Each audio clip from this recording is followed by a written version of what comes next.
అదే RTV app వార్తల్ని క్షణాల్లో చదివే అవకాశం ఉంటుంది. ఒక న్యూస్ పేపర్, ఒక టెలివిజన్ ఛానల్ మీ చేతుల్లో ఎప్పుడూ ఉంటాయి.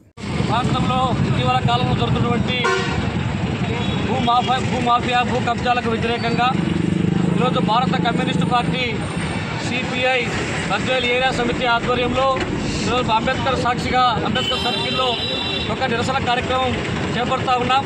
ప్రధానంగా ఈ నిరసన కార్యక్రమం ప్రధాన ఉద్దేశం ఏమంటే ఈరోజు గజ్వేల్ పట్టణమే కాకుండా నియోజకవర్గ వ్యాప్తంగా కోట్లాది రూపాయలు విలువైనటువంటి ప్రభుత్వ భూములను గత ప్రభుత్వ హయాంలో ఎకరాలు ఆక్రమించుకొని దర్జాగా కబ్జా చేసి జామ అదేవిధంగా అరటి చెట్లు చేసుకొని ఈరోజు ఆమోసమాదిగా పెట్టుకుంటే అలాంటి వాళ్ళ జోలికి ఈ రెవెన్యూ అధికారులు పోవడం లేదు, వాళ్ళపైన ఎలాంటి కేసులు కట్టడం లేదు.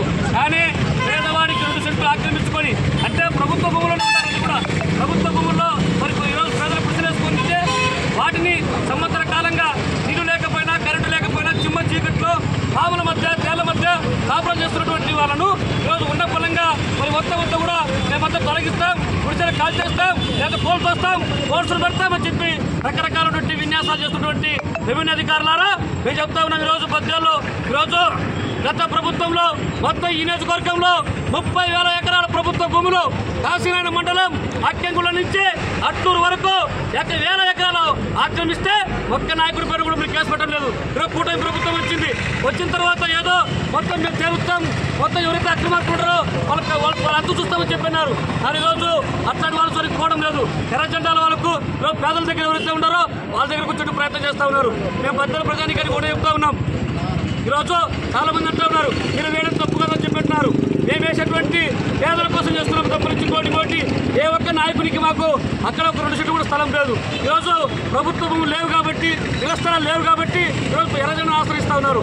అట్లాంటి క్రమంలోనే మరి వాళ్ళ పక్షంలో ఉన్నటువంటి వాళ్ళపైన కూడా అక్రమంగా కేసులు కూడా పెడతా ఉన్నారు. మరి ఇవన్నీ కూడా సరైనటువంటి చర్యలు కాదు.